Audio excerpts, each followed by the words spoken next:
Magandang araw sa lahat ng tagapakinig dito sa Tamokski TV. Ang kwento natin ngayon ay tungkol sa isang matandang magsasaka na minaliit, tinawanan at hinamak sa loob mismo ng hukuman. Ngunit ang hindi nila alam, ang hawak niyang gapas ay hindi lamang para sa palay. Ito rin ang sandatang gigibas sa mga mapang-aping dipulgadang barong. Sapat na kaya ang talino ng isang law school dropout laban sa mga dambuhalang abogado? Mananatili ba siyang biktima o may tinatago siyang alas na yayanig sa buong bansa? Bago tayo magpatuloy sa ating kwento, maaari po ba akong makahingi ng isang subscribe at like sa kwentong ito? At sana po ay dumating sa inyo ang napakalaking blessings. Kaya hindi ko na po patatagalin ang ating kwento. At simulan na po natin. Sa loob ng Branch 45 ng Regional Trial Court, halos mapuno ang gallery ng mga taong nagnanais masaksihan ng isang tila huling hantungan para sa mga magsasaka ng Sitio Maligaya. Ang usapin, isang civil case para sa malawak na lupain na kinakamkam ng isang dambuhalang kumpanya. Ngunit sa gitna ng tensyon, isang matanda ang nakatayo sa harap. Suot ang kupas na polo shirt, pantalong maong na may bahid pa ng tuyong putik at tsinelas na halos manipis na ang suwelas. Mang Andrew, tinatanong kita muli. Sigurado ka ba sa desisyon mo? Ang kasong ito ay hindi biro. Land grabbing, falsification of documents, at damage ang nakasampa. Wala kang abogado. Gusto mo bang ipagpaliban natin ito hanggang sa makakuha ka ng public attorney? Maraming salamat po, mahal na hukom. Pero hindi ko na kailangan ng pau. Narito ako para katawanin ang aking sarili at ang aking mga kasamahan. Ako ang tatayong abogado para sa kasong ito. Sa sandaling bitawan ni Mang Andrew ang mga salitang iyon, tila huminto ang mundo sa loob ng silid. Isang segundo ng katahimikan at pagkatapos ay sumabog ang malakas na tawanan. Your Honor, I'm sorry, but this is preposterous.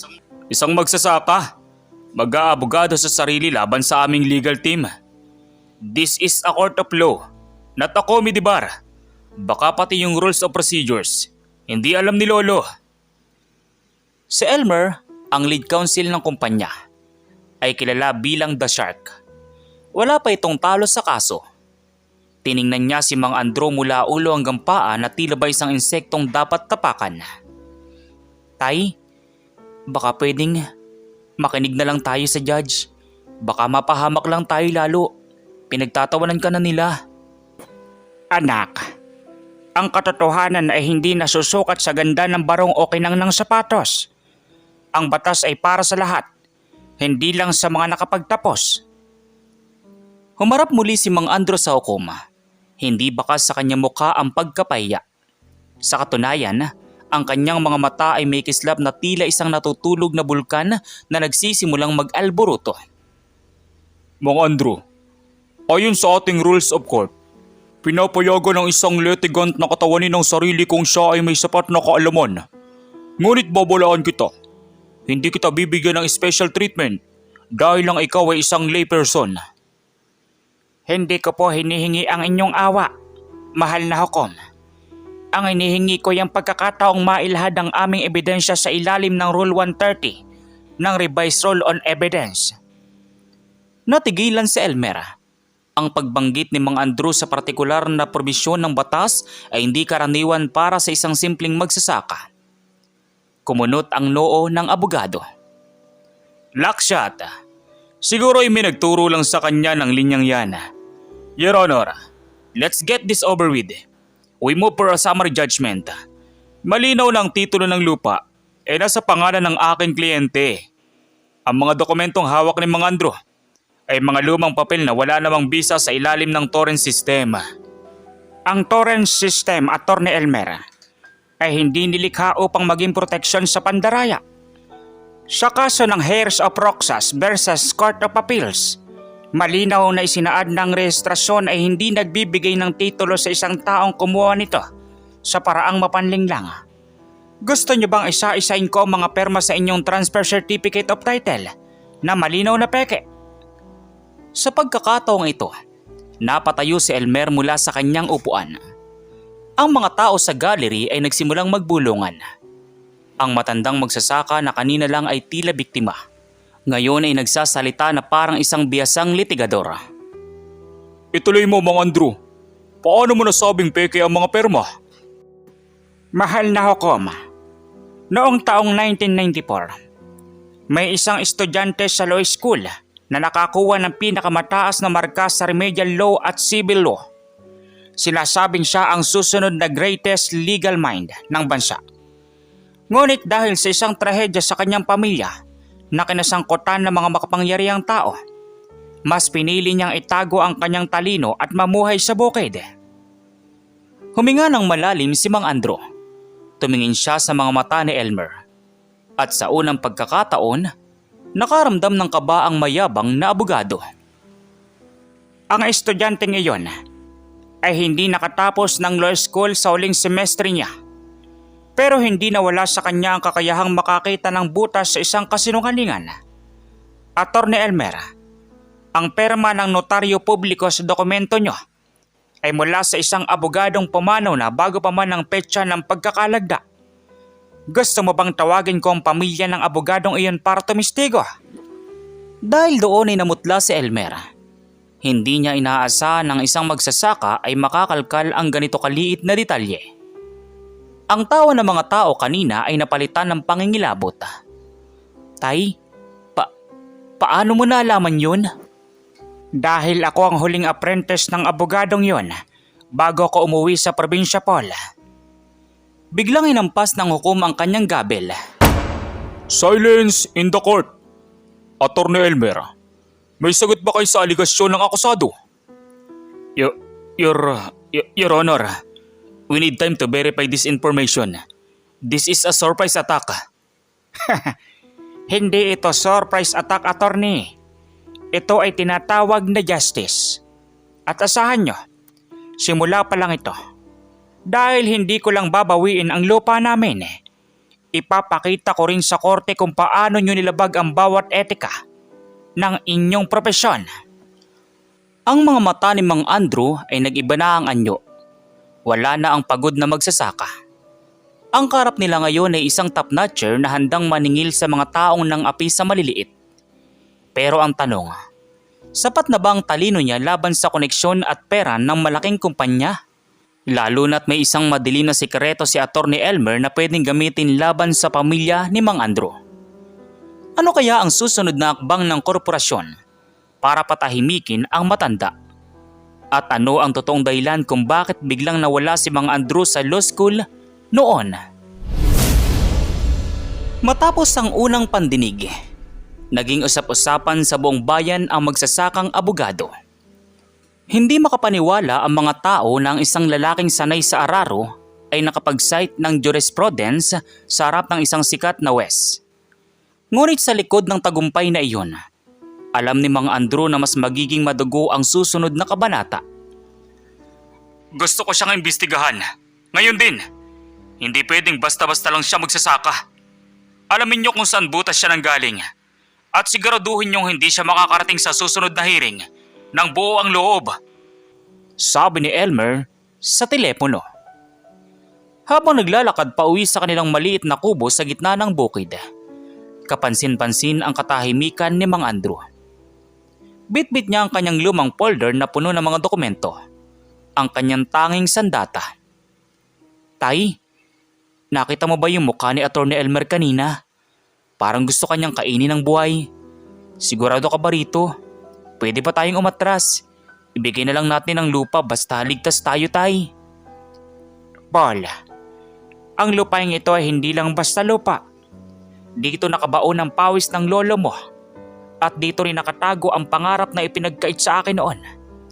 Kapag ibinigay natin ito sa kanila ng walang laban, hinahayaan nating manalo ang kasamaan.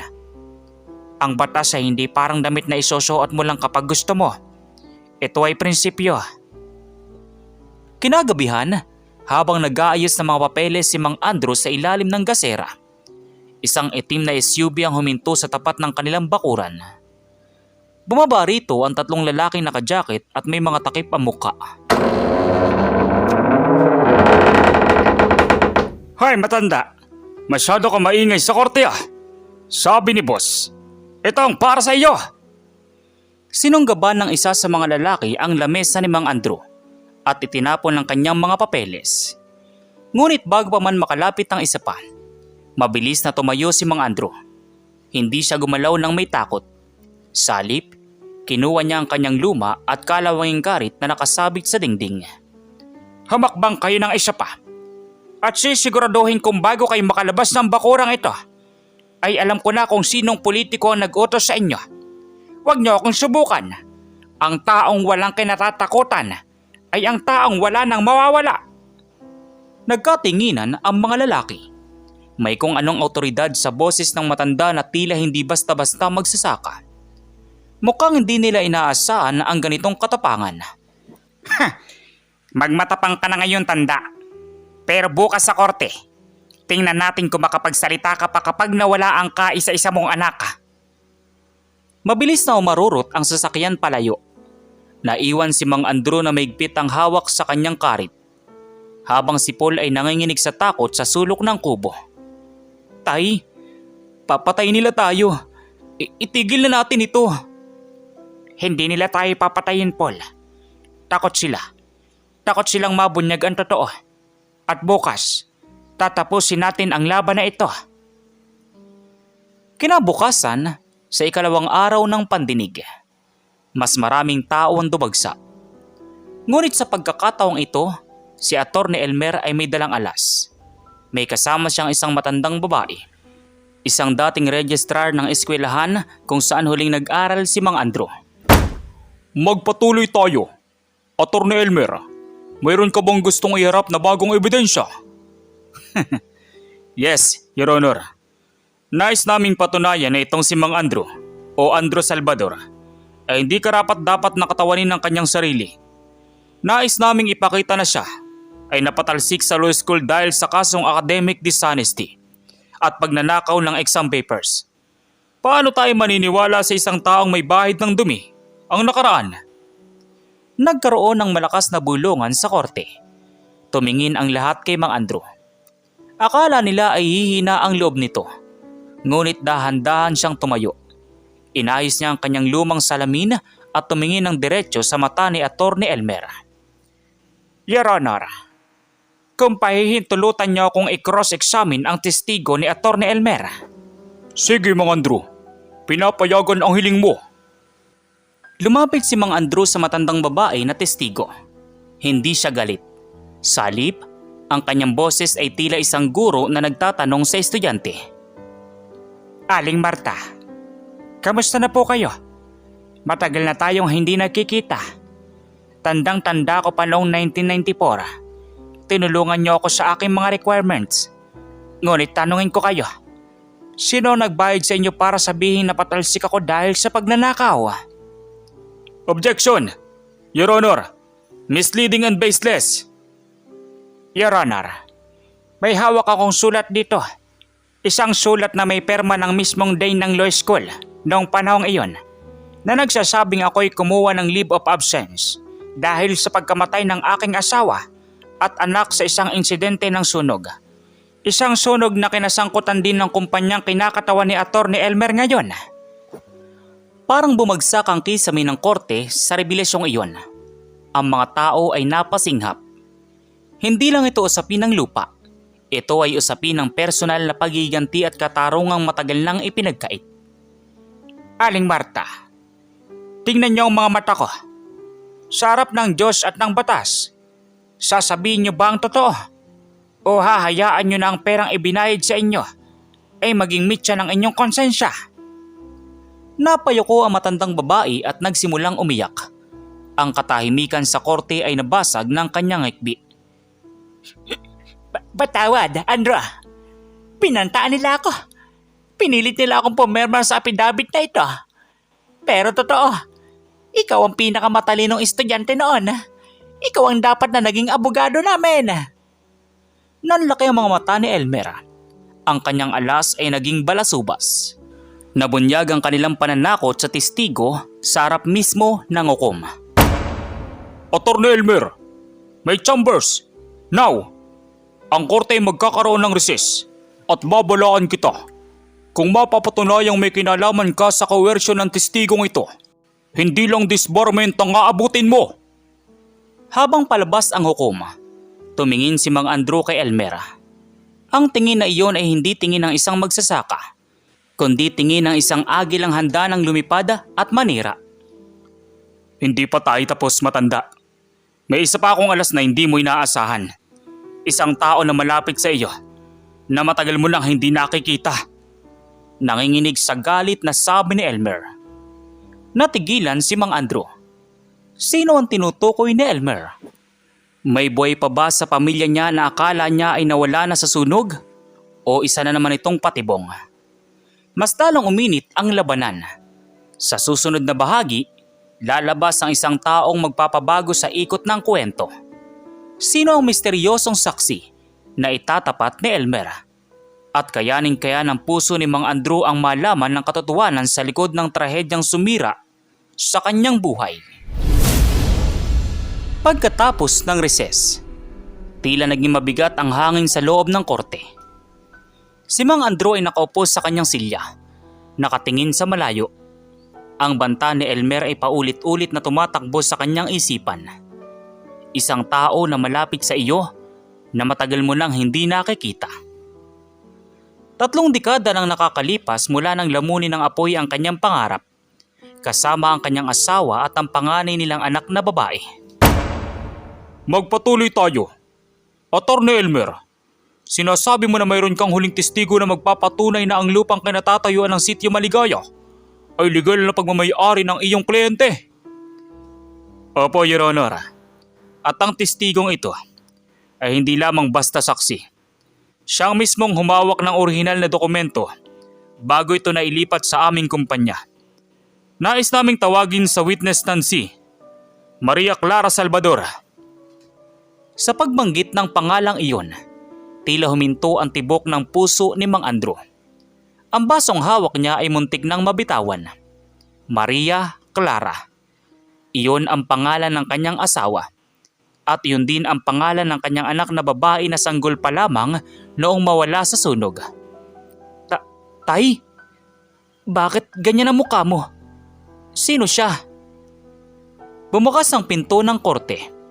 Pumasok ang isang babaeng nasa edad 30. Bihis na bihis at bakas sa kanyang mukha ang isang klase ng lamig na tila gawa sa yelo. Dire-diretso siyang umupo sa witness stand. Hindi maaari. Tumingin ang babae kay Mang Andrew. Walang bakas ng pagkilala sa kanyang mga mata, kundi galit. Purong galit. Maria, maaari mo bang sabihin sa korte kung anong relasyon mo sa lalaking nasa kabilang panig? Ang lalaking iyan, siyang ama na nang iwan sa amin sa gitna ng sunog para iligtas ang kanyang mga libro sa batas. Siyang dahilan kung bakit ako lumaking ulila at puno ng peklat. Hindi lang sa balat, kundi sa puso ko. Nagkaroon ng matinding kaguluhan sa loob ng korte. Ang mga reporter ay nagsimulang mag-unahan sa pagkuha ng litrato. Ang bayaning magsasaka ngayon ay inaakusahan ng sariling anak ng pagiging pabaya at makasarili. Silence! Mang Andrew, kilala mo ba ang testigong ito? Maria anak, boy ka. Akala ko patay na kayo ng nanay mo sa sunog. Sinubukan ko kayong balikan, pero huli na ang lahat. Sinungaling. Sabi ni Attorney Elmer, nakita kanilang tumatakbo palayo dala mga papeles mo habang nasusunog ang bahay natin. Ibinenta mo kami para sa ambisyon mong maging abogado. At ngayon, narito ka. Nagpapanggap na tagapagtanggol ng mahihirap. Ikaw ang pinakamalaking manloloko sa lahat. Napaupo si Mang Andrew. Ang kanyang lakas ay tila biglang nawala. Ito ang pinakamasakit na cross-examination na naranasan niya sa buong buhay niya. Ang anak na iniyakan niya gabi-gabi ay nakatayo sa harap niya bilang kalaban. Your Honor, Malinaw na ang integridad ni Mang Andrew ay kaduda-duda. Ang dokumentong hawak ni Maria ay ang tunay na deed of sale na nilagdaan ng kanyang ina bago ito mamatay, na nagpapatunay na ang lupa ay ibinenta na sa aming kumpanya. Ang mga papeles ni Mang Andrew ay walang saysay na. Si Paul ay hindi makapaniwala. Tumingin siya sa kanyang ama na ngayon ay nakatayo at umiiyak. Ang buong korte ay nagsimulang magbago ang tingin kay Mang Andrew. Mula sa pagiging hero, ngayon ay tila isa na siyang kontrabida. Mang Andrew, meron ka bang sasabihin? Matagal na hindi sumagot si Mang Andrew. Ngunit dahan-dahan, pinunasan niya ang kanyang mga luha. Tumayo siya, hindi bilang isang talo ng ama, kundi bilang isang lalaking nahanap ang nawawalang piraso ng kanyang buhay. Anak, Maria, galit ka sa akin dahil sa kwentong itinanim nila sa isip mo. Attorney Elmer, napakagaling nyo. Ginamit nyo ang sarili kong dugo para pabagsakin ako. Pero may isang bagay kayong nakalimutan. Ano na naman? Itigil mo ng drama, matanda. Your Honor, hiling ko na suriin ang braso ni Maria Clara. Kung siya nga ang aking anak, meron siyang piklat sa kaliwang braso. Hindi mula sa sunog, kundi isang birthmark na hugis bituin. Ngunit higit sa lahat, gusto kong ipakita sa korte ang dokumentong sinasabi ni Maria. Ibinigay ni Maria ang hawak niyang papel sa hukom. Habang binabasa ito ng hukom, lumapit si Mang Andrew sa kanyang anak. Maria, alam mo ba kung bakit hindi ko natapos ang law school? Hindi dahil sa ambisyon, kundi dahil ang kumpanyang kinatawan ni Attorney Elmer ngayon ang nag-utos na sunugin ang bahay natin dahil ayaw nating ibenta ang lupa noon. Pinili kong magtago sa bukid para protektahan ng kapatid mong si Paul. Dahil akala ko, wala na kayo. Natigilan si Maria. Ang kanyang lamig ay nagsimulang matunaw nang makita ang tapat na sakit sa mga mata ng kanyang ama. Mang Andrew, ang dokumentong ito ay blanko sa likod, ngunit may nakasulat na pabaliktad. Your Honor, gamitan niyo po ng ilaw ang likod ng papel. Iyan ang lumang paraan ng aking asawa para mag-iwan ng mensahe gamit ang invisible ink mula sa katas ng kalamansi. Isang bagay na itinuro ko sa kanya. Kumuha ng lighter ang court officer at maingat na itinapat sa likod ng papel. Dahan-dahang lumabas sa mga salita. Ang mukha ni Attorney Elmer ay naging kasing puti ng papel. Ang nakasulat ay hindi deed of sale. Ito ay isang sulat kamay na testamento. Huwag ibebenta ang lupa. Pinipilit kami ng mga tauhan ni Elmer. Andrew, iligtas mo ang mga bata. Sa sandaling iyon, ang buong korte ay natahimik. Si Maria ay napatingin sa kanyang braso at pagkatapos ay sa kanyang ama. Ang katotohanan ay mas masahol pa sa apoy na sumira sa kanilang pamilya. Ibig sabihin, niloko nila ako. Ginawa nila ako sandata laban sa sarili kong ama. Sinungaling ang papel na yan. It's a fabrication. Hindi peke ang sakit ng isang asawa, attorney. At lalong hindi peke ang hustisyang darating sa inyo ngayon. Your Honor, I move for the immediate arrest of Attorney Elmer for kidnapping, coercion, and arson based on this newly discovered evidence. Ngunit bago pa makakilos ang mga pulis, may binunot si Elmer sa kanyang bulsa. Isang remote control. Akala niyo ba papatalo ako? Kung hindi mapapasa amin ang lupang ito, walang makikinabang dito. Ang buong sitio Maligaya ay tinaniman ng mga pampasabog. Isang pindot ko lang, burado ang lahat ng ebidensya at ang mga tao doon. Nagkagulo ang lahat. Si Paul ay napasigaw dahil ang kanilang mga kapitbahay ay nasa sitio pa. Ano ang gagawin ni Mang Andrew? Pipiliin ba niya ang batas o ang buhay ng kanyang mga kasamahan? At sino ang tunay na mastermind sa likod ni Elmer? Nagkagulo ang mga tao sa loob ng korte. Ang mga security guard ay mabilis na pinalibutan si Elmer. Ngunit walang makalapit dahil sa hawak nitong remote. Ang hukom ay napilitang magtago sa ilalim ng kanyang lamesa, habang si Maria ay nakatitig sa kanyang ama. Hindi alam ang gagawin. Huwag kayong lalapit. Isang galaw nyo lang. Liliyabang sitya maligaya. Andrew, akala mo ba ikaw lang matalino? Alam naming darating ang araw na babalikan mo kami. Kaya matagal na naming inihanda ang exit plan na ito. Tay, ang mga kapitbahay natin, si Nanay Susing, ang mga bata sa dulo ng kalsada, nandun silang lahat. Tumingin si Mang Andrew sa paligid. Ang kanyang utak na dati ay hinasa sa mga komplikadong kaso ng batas ay mabilis na nag-calculate ng sitwasyon. Tumingin siya kay Elmer, hindi nang may takot kundi may matinding obserbasyon. Attorney Elmer, tingnan mo ang kamay mo. Nanginginig ka. Isang abogadong katulad mo, bakit taabot sa ganito? Pumatay ng daan-daang tao. Alam mong walang piyansa ang multiple murder. Wala na akong pakialam. Sinira mo ang karir ko kanina. Kapag nakulong ako, sisiguraduhin kong wala ka ring uuwian. Alam mo, Elmer, noong nasa law school ako, ang paborito kong subject ay hindi civil law, kundi criminal evidence. At natutunan ko na ang bawat trigger ay may feel safe. Huminto si Mang Andrew sa distansyang 5 talampakan mula kay Elmer. Ang lahat ay nakasubaybay. Tila tumigil ang paghinga ng buong mundo. Ang remote na hawak mo, nakikita ko ang model niyan. Galing iyan sa isang lumang industrial blasting system na ginagamit sa construction.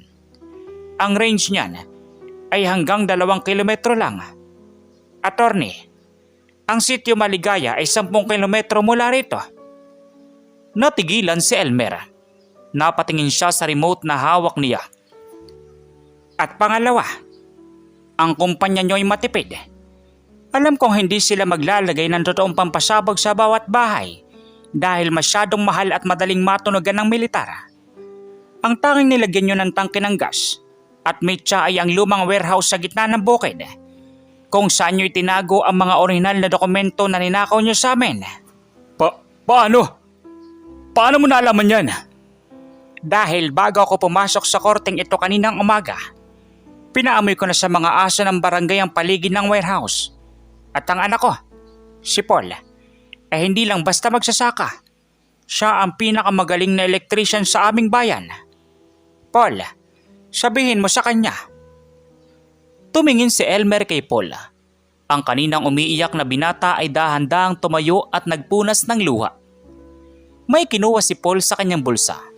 Isang maliit na wire cutter at isang piraso ng sirkito. Kanina madaling araw, Tay. Habang nag-aayos ka ng papeles, pinuntahan kong warehouse. Pinutol ko ng lahat ng linya ng kuryente at tinanggal ko ang receiver ng remote na yan. Kahit pindutin mo pa yan ng 1,000 beses, walang sasabog. Nanlaki ang mga mata ni Elmer. Pilit niyang pinindot ang remote. Walang nangyari. Ang kanyang alas ay naging isang walang kwentang plastik na laruan. Iyan ang pagkakaiba natin, Elmer. Ang kapangyarihan mo ay nakabase sa takot at material na bagay. Ang lakas ko ay nakabase sa katotohanan at sa mga taong nagmamahal sa akin. Ngayon, guards, kunin niyo na siya. Mabilis na dinaluhong ng mga pulis si Elmer. Isinubsob siya sa sahig habang pilit na nagpupumiglas at sumisigaw ng kung ano-anong pagbabanta. This is unprecedented, Mang Andrew. Muli mong napatunayan na ang batas ay hindi lang nasa mga libro, kundi nasa tamang pagpapasya. Sabi ng hukom, habang dahan-dahang tumatayo mula sa ilalim ng lamesa. Ngunit sa gitna ng kaguluhan, si Maria ay dahan-dahang lumapit kay Mang Andrew. Nakatitig siya sa matanda. Ang mga mata ay puno ng pagsisisi. Itay, patawarin niyo po ako. Pinaniwala nila ako na pinabayaan niyo kami. Akala ko, yung peklat sa puso ko ay gawa niyo. Pero sila pala ang totoong halimaw. Wala kang kasalanan, Maria anak. Ang mahalaga ay buhay ka. Ang mahalaga, kompleto na tayo. Ngunit hindi pa tapos ang kwento. Habang nihila si Elmer palabas ng korte, lumingon ito at tumawa ng nakakabuwisit. Akala nyo nanalo na kayo? Akala nyo ako ang mastermind? Andrew, ang kumpanyang kinakalaban mo ay pagmamayari ng isang tao na hindi mo kayang hawakan. Ang taong pumatay sa asawa mo.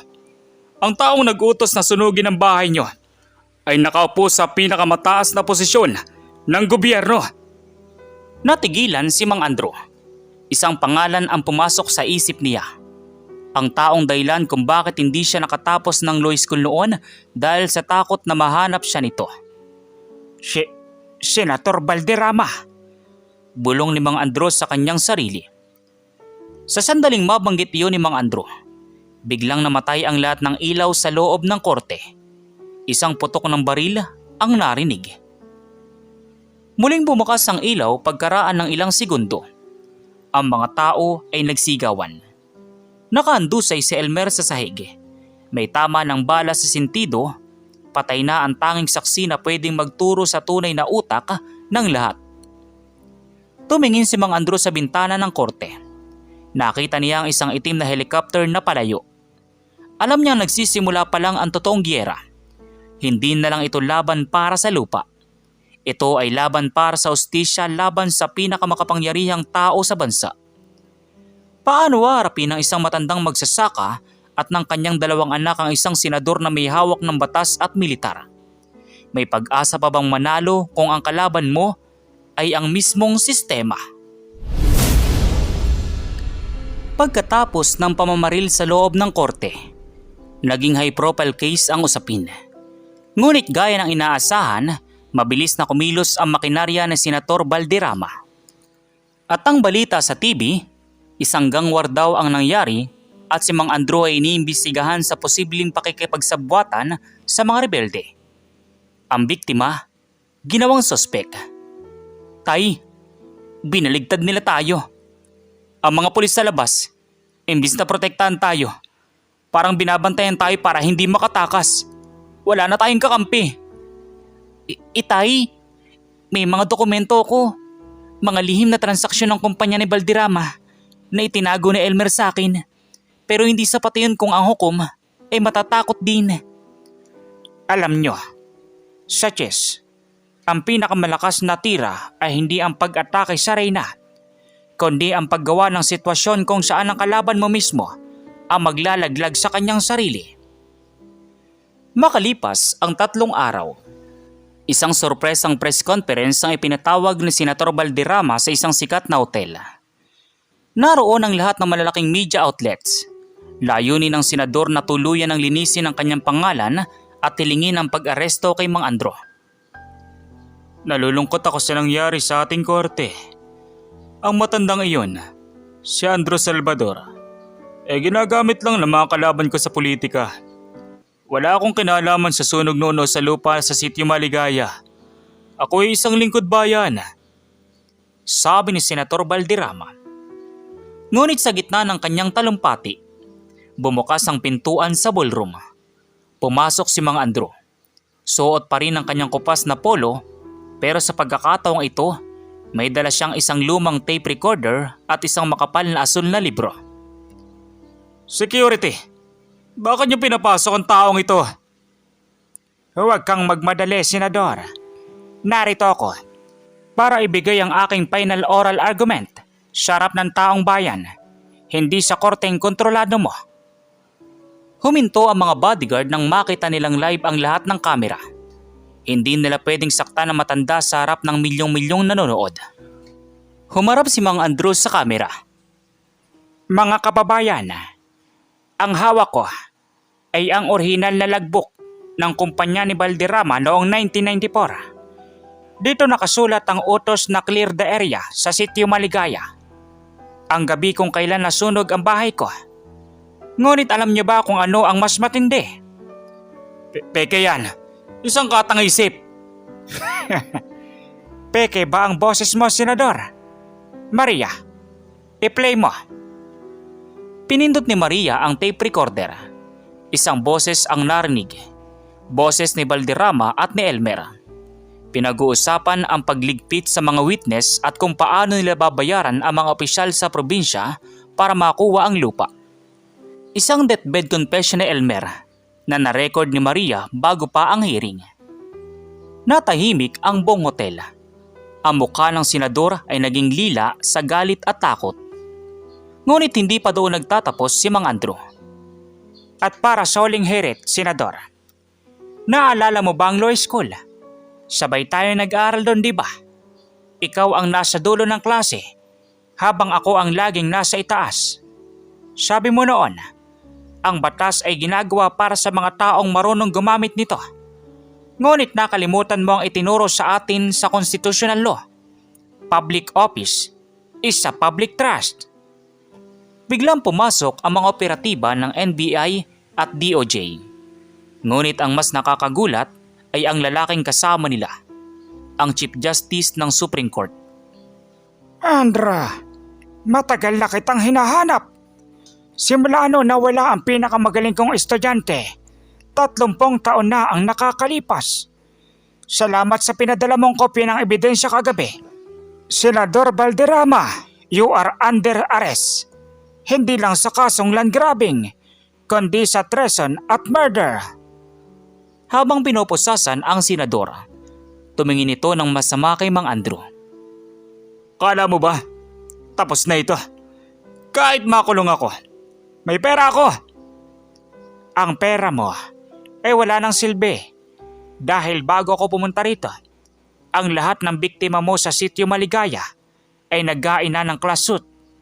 At ang humawak ng kaso, hindi ako, kundi ang anak ko, si Maria, na ngayon ay isang ganap na abogado sa tulong ng mga dokumentong itinago ko para sa kanya. Isang malakas na palakpakan ang pumuno sa silid. Ang hustisya na inakalang baon na sa lupa ay muling nabuhay. Lumipas ang ilang buwan. Naibalik sa mga magsasaka ng Sitio Maligaya ang kanilang mga lupa. Si Senator Valderrama ay nahatulan ng habang buhay na pagkakabilanggo. Si Maria ay naging isang tanyag na human rights lawyer, habang si Paul naman ay nagpapatakbo ng kanilang malawak na bukirin na ngayon ay isa ng kooperatiba. Isang hapon, habang nakaupo si Mang Andrew sa tapat ng kanilang bagong kubo, na may disenyo pa rin ng dati nilang tahanan. Pinapanood niya ang kanyang mga anak na nagtatawanan. Hawak niya ang kanyang lumang libro sa batas. Tay, bakit hindi mo pa rin tinatapos ang pag-aabogado? Sabi ng Chief Justice, bibigyan kanya ng special bar exam. Hindi ko na kailangan ng titulo, anak. Sapat na sa akin na nakamit natin ang hustisya gamit ang araro at katotohanan. Mas masarap maging isang magsasaka na may malinis na konsensya kaysa maging abogadong may maraming kamay. Dito nagtatapos ang kwento ni Mang Andrew. Isang paalala sa ating lahat na kahit gaano katayog ang pader ng kapangyarihan, hinding-hindi nito matatabunan ang liwanag ng katotohanan. Hanggang may mga taong marunong tumayo para sa tama, may pag-asa ang ating bayan.